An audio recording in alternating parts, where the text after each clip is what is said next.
inyong mga interest. Okay, ready na ba kayo? Yes, ma'am. Okay, magsimula na tayo.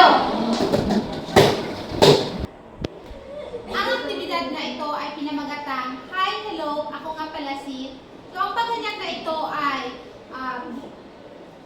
magbibigay ng pagkakataon sa bawat mag-aaral na malinang ang kanilang interpersonal na kakayahan o komunikasyon sa kanilang mga kamag-aral na kung saan ito ay malilinang sa pakikipag-usap, pakikipag-ugnayan sa bawat isa. At narito ang mga mechanics. Una, ang mga mag-aaral ay aatasang maghanap o pumili ng kani-kanilang partner. Pangalawa, pagkatapos nilang makapili o makahanap ng partner, ang lahat ng mag-partner ay aatasan ng facilitator na dapat sila ay nakaayos sa paraang pahugis-bilog.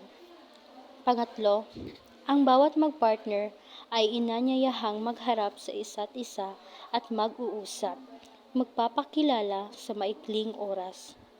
Pang-apat, ito ay gagawin sa paraang rotating pairs, kung saan ang mga kalahok ay magpapalitan ng partners sa bawat round. At ang panglima at ang panghuli, ang facilitator ay magpapatugtog ng isang kanta habang ginagawa ang pagganyak na ito, ngunit sa hindi kalakasan. At sa bawat paghinto ng tugtog o kanta, ayon ang magiging hudyat ng ibang round na naman at kailangan ng magpalitan ng mga partner. Go! Hi!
Magaling!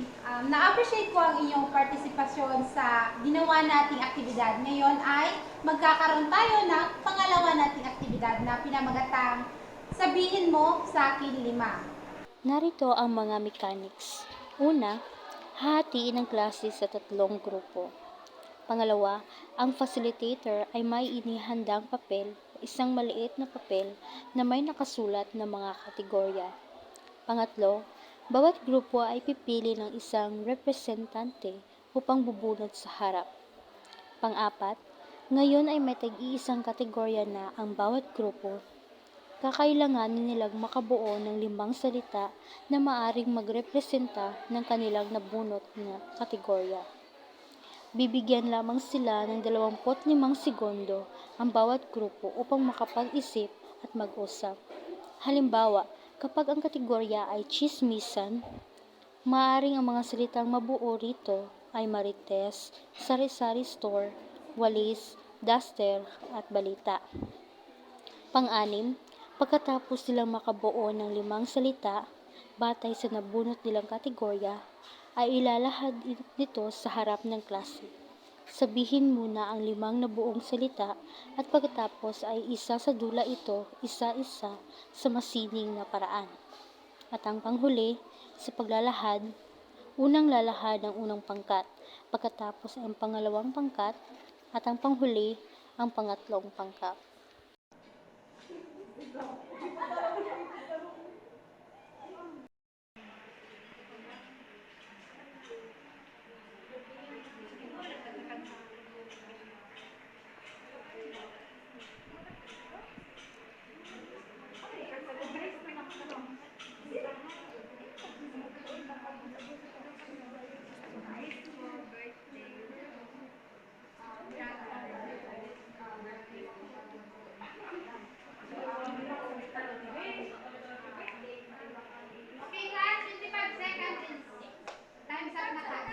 Go!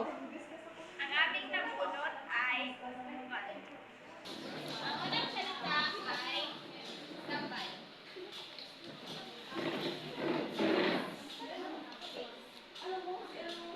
Ay, oo, si Aling Bemang. Buntis. Next na apat. Ang kaduha is tagay. Tagay.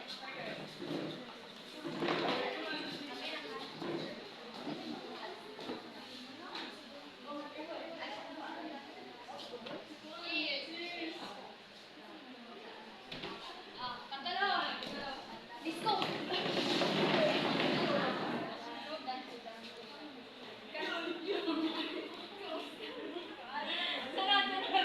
Salamat, kaupan. Uy, happy birthday, Tin! Salamat! Sunod. Panglimaan ang panonood ng television.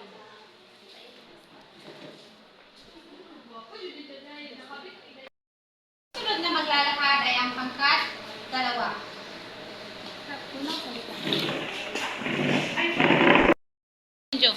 Magandang araw mga kaklase. Ang nabunot naming salita ay ang salitang talakayan. Ang unang salitang mayroon sa salitang talakayan ay ang paaralan.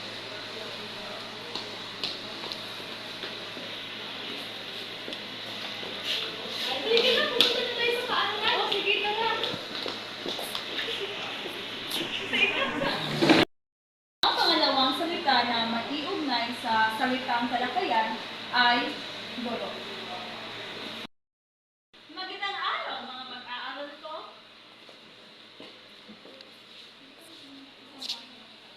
Ang pangatlong salita ay ang pag-aaral. Magandang araw po. Pinipilit si Bay.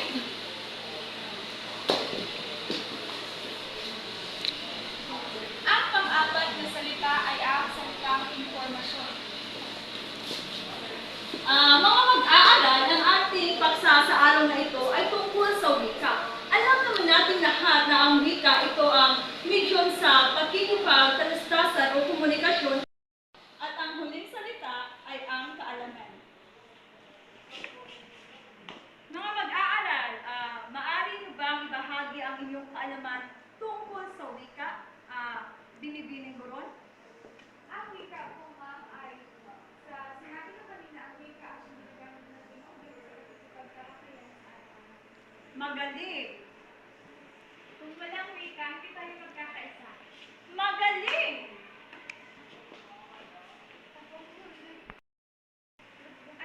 At yun lamang po ang aming presentasyon. Kami ang ikatlong grupo at huling magpapresenta. So, ang aming nabunot ay komunikasyong di-verbal. Una, Ang unang salita na komunikado sa komunikasyong verbal ay ang ekspresyon